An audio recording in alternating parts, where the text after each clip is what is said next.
Baik, Assalamualaikum warahmatullahi wabarakatuh. Selamat pagi, salam sejahtera untuk kita semua. Saya, Febrika Yogi Hermanto, selaku dosen S1 Pendidikan Administrasi Perkantoran, akan menjelaskan tentang rencana pembelajaran semester berbasis Outcome Based Education atau berbasis OBE pada mata kuliah evaluasi belajar dan pembelajaran. Pada mata kuliah ini, saya gunakan untuk program micro teaching pada sertifikasi dosen gelombang 1 tahun 2025. Mata kuliah ini diharapkan mahasiswa dapat mencapai capaian pembelajaran yang dibebankan ada 4, yakni CPL 3, CPL 6, CPL 7 dan juga CPL 9, di mana CPL 3 mahasiswa dapat mengembangkan pemikiran kritis, logis, sistematis dan kreatif dalam melakukan pekerjaan yang spesifik di bidang perkantoran. CPL 6 mampu menggunakan atau mengaplikasikan konsep serta ilmu administrasi perkantoran sesuai dengan praktik di bidangnya. CPL 7 mampu menyusun perangkat pembelajaran administrasi perkantoran berbasis e-text, dan CPL 9 mampu merancang, mendesain praktikum, melaksanakan dan analisis data untuk menghasilkan alternatif penyelesaian masalah di bidang pendidikan dan keilmuan administrasi perkantoran. Dalam CPL yang dibebankan pada mata kuliah ini, mahasiswa akan mencapai pembelajaran pada mata kuliah ini. Yang pertama, CPMK 1 mampu menunjukkan sikap bertanggung jawab atas pekerjaan dalam menyusun dan menilai hasil belajar secara mandiri, mampu mengaplikasikan dan menganalisis butir soal baik secara kualitatif maupun kuantitatif dalam program pendidikan administrasi perkantoran, dan yang CPMK 3 mampu menentukan keputusan secara tepat dalam menyelesaikan permasalahan dengan menyusun soal berbasis high order thinking skill, dan CPMK 4 mampu memanfaatkan sumber belajar untuk memecahkan permasalahan dalam menganalisis butir soal secara komprehensif sesuai dengan perkembangan ilmu pengetahuan dan teknologi. Setelah mahasiswa mencapai 4 CPMK yang dibebankan pada mata kuliah ini, diharapkan mahasiswa mampu mengetahui tentang apa itu soal atau instrumen tes maupun non-tes. Mahasiswa mengetahui tentang bagaimana menggunakan atau membuat soal high order thinking skill. Bagaimana, yang ketiga adalah mahasiswa mengetahui bagaimana cara menganalisis butir soal menggunakan validitas, reliabilitas, tingkat kesukaran soal, daya beda soal, pengecoh, dan juga analisis secara komprehensif melalui classical test theory dan juga item response test. Selanjutnya, pada mata kuliah ini, penilaian yang digunakan adalah penilaian berbasis project, ya, karena pada metode pembelajaran di mata kuliah ini adalah project based learning, sehingga bagaimana siswa nanti menyusun project dalam membuat soal high order thinking skill yang dianalisis menggunakan uji validitas, reliabilitas, daya beda soal, tingkat kesukaran soal, dan pengecoh, di mana hasil akhirnya nanti adalah mahasiswa dapat menghasilkan instrumen tes yang baik. Yang baik itu adalah yang dapat menentukan mana saja soal-soal yang dapat digunakan dalam paket soal untuk menguji kemampuan siswa, sehingga pada penilaiannya mahasiswa akan diketahui bagaimana dalam perencanaan proyek yang akan dilakukan dalam satu semester ini. Yang kedua adalah bagaimana pelaksanaan proyek yang kita lihat nanti dalam indikator membuat soal, bagaimana soal itu terwujud atau jadi dengan high order thinking skill. Setelah itu bagaimana soal itu diuji coba dan nanti dianalisis menggunakan analisis validitas, reliabilitas, daya beda soal, tingkat kesukaran soal, dan juga analisis pengecoh, sehingga mahasiswa di akhir menghasilkan satu paket soal yang dapat digunakan untuk menguji dari siswa-siswi SMK Manajemen Perkantoran dan Layanan Bisnis untuk dapat dijadikan salah satu paket assessment di SMK untuk ujian akhir semester, ujian tengah semester, ataupun ujian-ujian yang lain, sehingga dapat meningkatkan kualitas pembelajaran yang ada di SMK. Untuk itu, mahasiswa diharapkan dapat berpartisipasi secara aktif saat di kelas, saat pembelajaran dengan project, dan juga bagaimana mereka dapat mengkonsultasikan kepada dosen untuk bagaimana hasil proyek mereka dapat dipublikasikan ataupun dapat digunakan di SMK Manajemen Perkantoran dan Layanan Bisnis. Demikian untuk penjelasan mengenai rencana pembelajaran semester pada mata kuliah evaluasi belajar dan pembelajaran di program studi S1 Pendidikan Administrasi Perkantoran. Baik, teman-teman, Assalamualaikum warahmatullahi wabarakatuh. Waalaikumsalam warahmatullahi wabarakatuh. Selamat pagi, salam sejahtera untuk kita semua. Selamat. Oke, bagaimana kabarnya hari ini? Sehat? Sehat. Cerah semua. Ini sebelum kita mulai pembelajaran, saya akan melakukan presensi ya kepada teman-teman. Untuk teman-teman yang hadir, silahkan sampaikan hadir ketika namanya saya panggil. Marsha, Zulfa, alhamdulillah. Masuk semua nggih berarti nggih? Alhamdulillah, baik. Mengingat pertemuan minggu lalu, teman-teman masih ingat pada materi pertemuan ke-9 kemarin kita membahas tentang apa? Masya, ya silahkan. Jadi kemarin kita membahas mengenai 3 hal. Ya. Karena itu menjelaskan tentang kemampuan menjelaskan pemeriksaan, lalu bagaimana cara memberi skor, dan yang terakhir yaitu cara mengelola tes kesimpulan. Oke, jadi tentang pemeriksaan, cara pemberian skor dan pemeriksaan hasil belajar pada instrumen tes maupun non tes yang sudah dibuat. Ini kita akan belajar pada minggu ke-10 ini terkait dengan apa itu uji validitas, uji reliabilitas, daya beda soal, tingkat kesukaran soal, dan analisis pengecoh. Terkait dengan uji validitas, reliabilitas, daya beda soal, tingkat kesukaran soal, dan analisis pengecoh ini tujuannya untuk apa sih? Ada yang tahu? Belum ya, karena belum pernah membahas tentang ini ya. Tujuan utamanya adalah untuk menghasilkan instrumen tes yang baik. Yang baik itu yang seperti apa? Yang dapat mengukur ketercapaian pembelajaran dari siswa kita. Ya, oke. Setelah kita tahu ya untuk apa menggunakan analisis ini, ya kita akan belajar mengenai apa sih analisis ini dan bagaimana cara menganalisisnya. Nah, ini tadi yang saya sampaikan bahwa untuk apa sih kita menguji ini? Ya, utamanya adalah untuk menghasilkan instrumen tes yang baik. Yang baik itu bagaimana? Yang dapat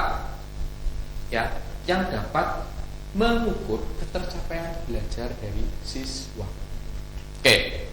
Dan kebutuhan pada pembelajaran abad 21 dan juga bagaimana kita mewujudkan pembelajaran berkualitas sesuai dengan SDGs 4 ya, itu adalah bagaimana membuat instrumen tes ini terukur dan baik yang dapat menentukan mana sih siswa yang lulus ketercapaiannya, mana yang belum, dan nanti ada pengolahannya. Baik. Nah, uji validitas pada instrumen tes. Ya, karena tadi saya sudah bertanya di awal, apakah teman-teman sudah tahu? Belum ya?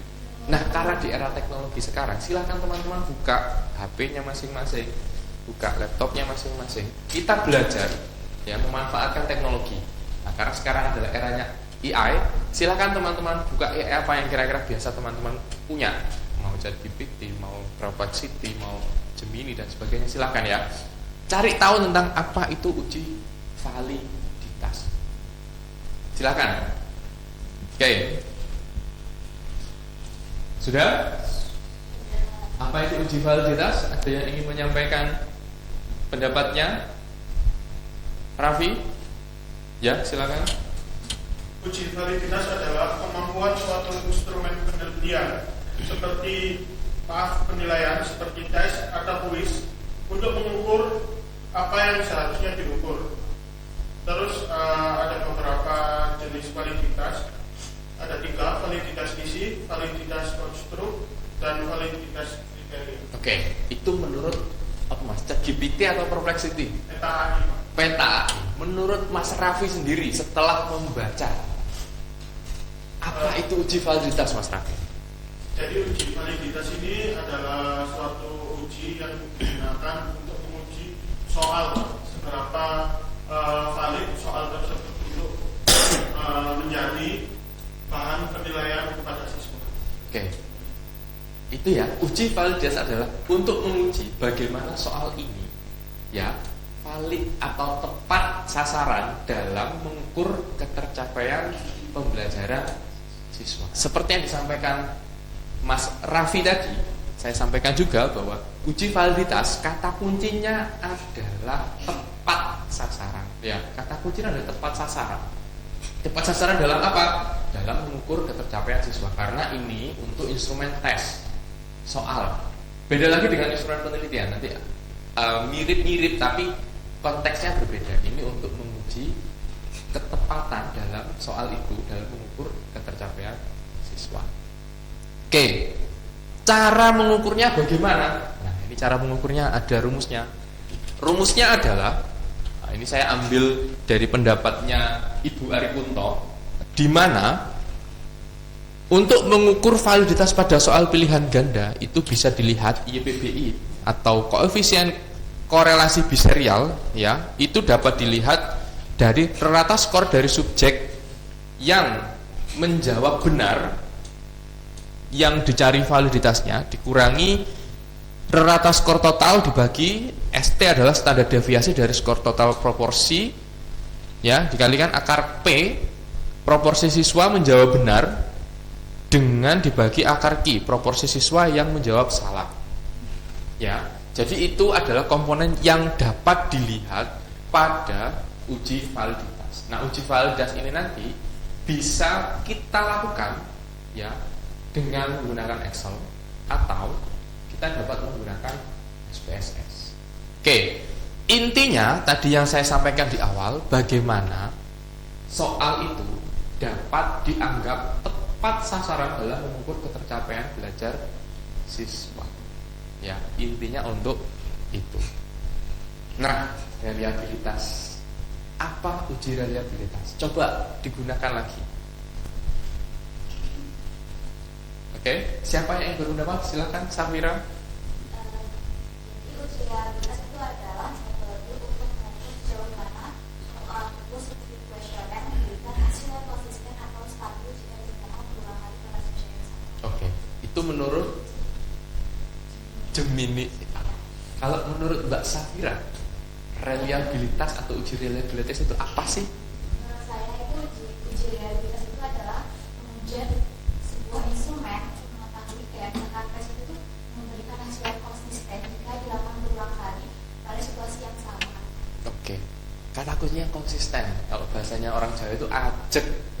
Ya, ajek konsisten. Mau diujikan untuk kelas ini atau kelas yang lain, hasilnya tidak akan jauh berbeda atau sama, ya, karena dalam tes itu kan nggak mungkin sama 85 ya 85 tidak, tapi ada rentang skornya yang kira-kira masih dianggap wajar.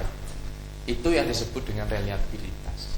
Jadi, ya, untuk uji reliabilitas ini memang salah satu uji yang wajib prasyarat, ya, kalau memang kita akan menggunakan instrumen tes. Dari uji reliabilitas juga ada rumusnya, didapat di mana N adalah banyaknya soal, N-1 adalah banyak soal kurangi 1 dibagi S2 adalah standar deviasi dikurangi jumlah P kali Q. P adalah proporsi siswa menjawab soal dengan benar, Q adalah proporsi siswa menjawab soal salah dibagi standar deviasinya. S2 adalah standar deviasi. Oke? Atau nanti kalau teman-teman biasanya menggunakan software itu bisa menggunakan SPSS atau bisa juga kita menghitung menggunakan Excel pakai rumus itu. Ya. Nah, nanti kalau teman-teman mengetahui, ya, syaratnya apa untuk dikatakan reliable satu paket soal itu? Nilainya atau skornya, skor reliabilitasnya harus lebih dari 0,7. Kalau di bawah itu, Pak, sebaiknya jangan digunakan. Berarti dites kembali, ya, gitu ya. Sehingga memang itu memenuhi dari uji reliabilitas. Nah, ini selanjutnya tentang daya beda soal. Silakan dicari lagi kalau memang belum ada yang tahu. Putri? Ya, silakan Putri. Kemampuan suatu soal untuk membedakan antara peserta tes yang memiliki kemampuan tinggi dan juga rendah. Jadi dijawab benar oleh kelompok atas dan dijawab salah oleh kelompok bawah. Ya, oke. Jadi daya beda soal itu, soalmu itu bisa membedakan nggak sih antara siswa yang menguasai materi atau siswa yang menguasai capaian pembelajaran itu dengan siswa yang belum. Ya. Fungsinya untuk apa? Ya untuk mengetahui bahwa siswa-siswa yang mencapai pembelajaran ini itu kayak gini berdasarkan hasil dari daya beda soal yang baik. Ya. Terus Pak, daya beda soal itu manfaatnya untuk apa? Meningkatkan mutu setiap butir soal. Ya. Kalau soalnya nggak bermutu Pak, ya nggak usah digunakan atau tidak lolos uji daya beda. Kalau dikatakan lolos bagaimana? Nih, ya uji daya beda yang baik itu adalah skornya nanti di atas 0,3. Didapatnya dari mana? Ini rumusnya ya. D daya beda soal sama dengan PA min PB. PA itu adalah proporsi peserta pada kelompok atas yang menjawab benar, dan PB adalah proporsi peserta pada kelompok bawah yang menjawab benar. Nanti diketahui berapa sih daya bedanya. Ya, kalau di daya beda pada kategori baik, soal itu dapat digunakan. Untuk cukup baik, hal itu bisa digunakan, tapi juga bisa direvisi. Ya. Dan kalau daya bedanya tidak baik, jangan digunakan. Berarti soal itu jelek. Gitu ya. Oke, kita lanjutkan tingkat kesukaran soal. Silakan dicari lagi menggunakan AI, sahabat AI yang teman-teman miliki. Ada yang ingin menyampaikan pendapatnya tentang apa itu tingkat kesukaran soal? Silahkan Mas Syah. Jadi berdasarkan dari informasi yang dicari ini, saya sebutkan bahwa tingkat kesukaran soal ini, uji tingkat kesukaran soal ini untuk menguji gimana sih susahnya dari setiap soal ini. Jadi itu nanti akan membantu guru juga yang memudahkan untuk mengetahui tingkat kesukaran soal ini bisa nggak dijawab sama siswa-siswa gitu. Jadi memudahkan kalau itu pantas untuk dijadikan salah satu instrumen tesnya itu atau tidak. Oke, baik. Jadi untuk membedakan soal mana sih yang sulit, soal mana sih yang mudah, mana sih yang sedang, itu ya. Nah, tingkat kesukaran soal ini nanti tujuannya itu apa? Tujuannya adalah ketika kita menyusun satu paket soal, misalkan kita punya 50 nih, misalkan teman-teman kemarin kan 50, kita sudah mendefinisikan atau sudah mengklasifikasikan ini soal mudah, ini soal sedang, ini soal sulit. Tetapi itu kan menurut kita, tidak atau belum menurut uji tingkat kesukaran soal. Bisa jadi nanti ketika itu kita uji, yang soal sedang ini bisa jadi mudah yang menurut kita, atau bisa jadi sulit, atau yang soal sulit ini bisa jadi sedang. Ya, bergantung dengan nanti bagaimana ketika itu diuji cobakan.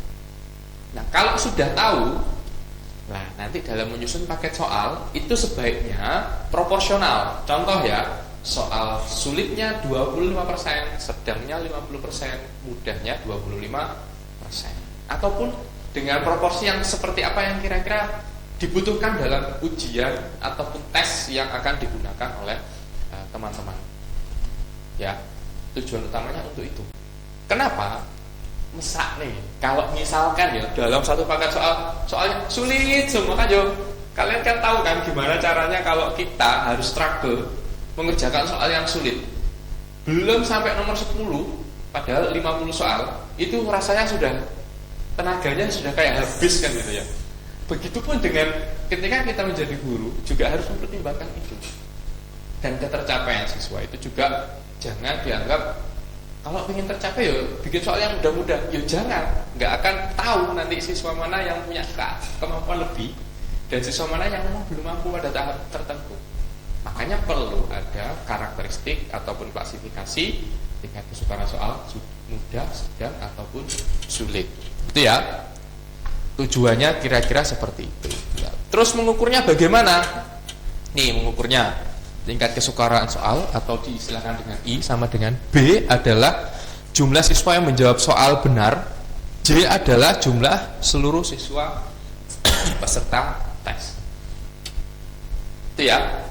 Nah, dari hasil itu nanti kita akan mengetahui ini interval atau kategorinya. Kalau soal mudah itu nanti nilainya atau skornya adalah 0,71 sampai 1. Soal sedang itu 0,31 sampai 0,7. Soal sukar 0,0 sampai 0,3. Terus soal mana Pak yang boleh digunakan? Boleh digunakan semua, asalkan tadi lolos daya beda, lolos uji validitas. Atau salah satu Pak boleh, silahkan.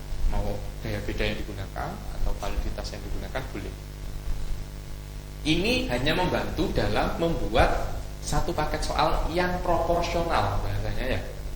Makanya kita kalau mau bikin soal itu harus punya bank soal yang banyak dulu untuk diuji cobakan. Setelah tahu, wah nanti kita susun kayak gini. Nah kalau sudah oke, disusunnya sudah bagus, digunakan tes di kelas A, kelas B, kelas C sampai kelas apapun, kita akan tahu standar kemampuan siswa kita itu seperti apa. Gampangannya gimana? Teman-teman kan pernah tes UTBK kan? Tes UTBK itu standar soalnya sudah bagus. Makanya kita tahu mana yang tersaring masuk di negeri, mana yang tidak, dan sesuai dengan apa? Kemampuan saat tes. Pak, kan saya bisa beruntung Pak mengerjakan soal pilihan ganda, itu kan ada keberuntungan. Iya, tapi kan juga keberuntungannya masuk lebih dari 20% kan nggak mungkin kan itu. Paling 5% aja sudah bagus itu keberuntungannya. Gitu ya. Nah, itu perlunya dalam proporsi kategorisasi tingkat kesukaran soal. Nah, ini yang terakhir pembahasan kita terkait dengan analisis pengecoh. Silahkan menggunakan AI-nya, sahabat AI-nya. Apa sih analisis pengecoh ini? Ini maksudnya pada item tes, item response test kalau teorinya. Nah, yang belakang mungkin Mas Yasya, Rafif, gimana Mas? Pengecoh adalah analisis terhadap pilihan jawaban yang salah dalam keluarga ganda untuk mengetahui apakah sistem tertentu berfungsi dengan baik dalam menarik perhatian siswa yang tidak paham materi. Nah, itu menurut ChatGPT. Menurut Mas Rafif? Kalau menurut saya, jadi uji pengecoh ini seperti soal yang digunakan untuk menarik perhatian dari siswa sendiri, kayak biasanya mengecoh itu Pak. Ya. Istilahnya mengecoh. Istilahnya mengecoh. Oke, teman-teman kemarin waktu membuat project soal tes, instrumen tes berbasis HUTS, kan pasti itu adalah pilihan ganda toh yang disampaikan. Ya. Pilihan ganda teman-teman kan ada 5. Ya. Ada 5, ada A, ada B, ada C, ada D, ada E. Nah, analisis pengecoh ini untuk melihat seberapa efektif teman-teman membuat alternatif jawaban yang ada 5 itu, ya, untuk mengecoh dari peserta didik. Maksudnya mereka nggak ada yang milih ngeblok di A semua karena jawabannya A. Mereka terkecoh dengan kalimat-kalimat yang dibuat dalam pilihan jawaban yang lain. Terkecohnya karena apa? Ya karena memang kita memberikan clue-nya yang benar ada di jawaban A misalnya. Contoh kalau waktu kemarin teman-teman buat soal HUTS, di soal itu pasti akan muncul atau mungkin muncul kebanyakan adalah manakah pilihan berikut ini yang paling tepat, manakah pilihan berikut ini yang paling efektif, manakah pilihan berikut ini yang pertama dilakukan. Ya, pilihan A sampai E itu benar semua, tapi yang paling cuma satu. Ya, begitupun dengan yang tadi saya sebutkan, yang paling ini, paling ini. Pilihan yang paling itu, yang paling sesuai adalah cuma satu. Misalkan di A, misalkan di B. Nah, kita lihat dari 5 alternatif jawaban yang kita gunakan untuk uji coba, itu memilih semua nggak sih? Dari misalkan ya, kita uji coba 100 siswa gitu. 100 siswa itu memilih beragam nggak sih? Kalau memilih beragam dalam satu soal, berarti pengecohmu itu efektif. Dan biasanya kalau pengecoh ini efektif, soalmu itu valid dan dari bedanya bagus. Ya, biasanya. Nah, dari pemahaman ini disampaikan menurut Saputri bahwa kriteria yang baik untuk pengecoh itu minimal 5%. Jadi minimal 5% pada pilihan A, B, C, D, E. Jadi semuanya dipilih. Meskipun tidak 5%, gimana Pak? Berdasarkan pengalaman yang saya lakukan dalam analisis soal, itu masih oke.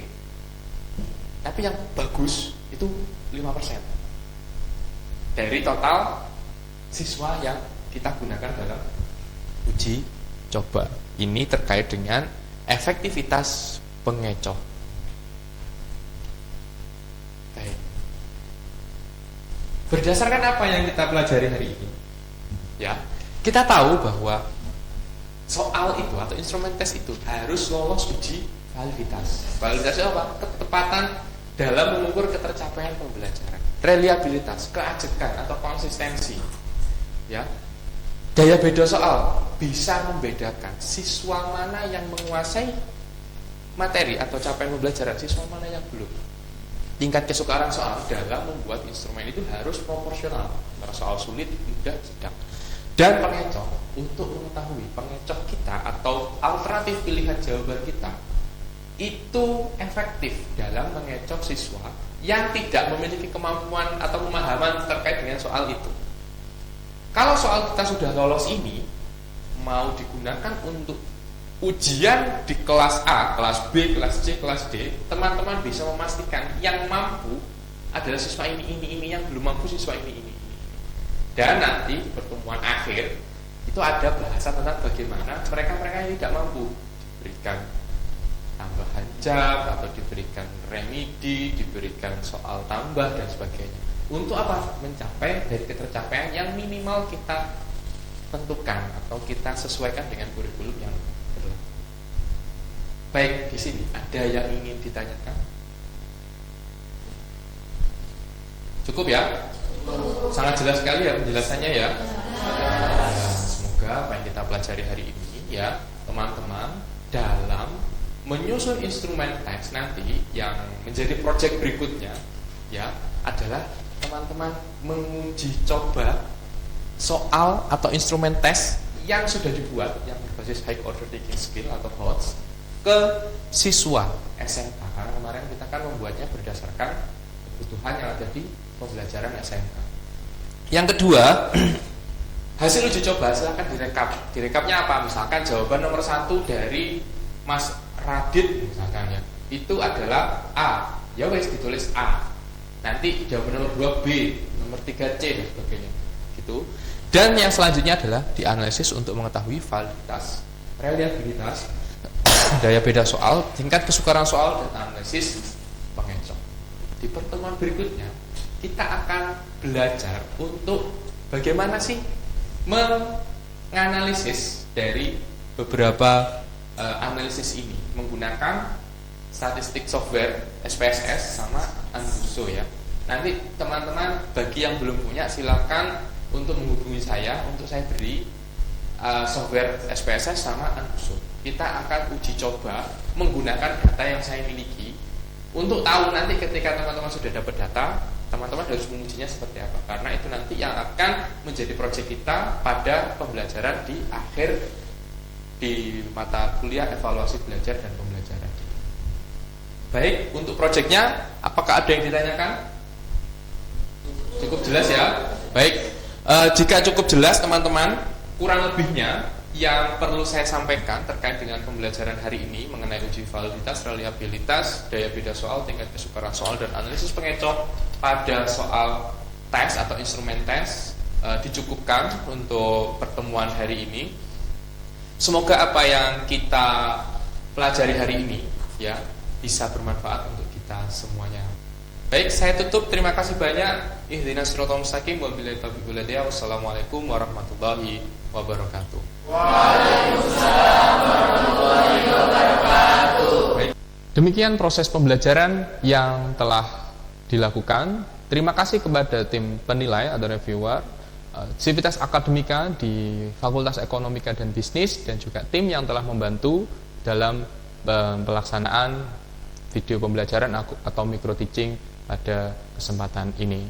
Kurang lebihnya dari saya mohon maaf yang sebesar-besarnya. Wabillahi taufiq wal hidayah. Wassalamualaikum warahmatullahi wabarakatuh.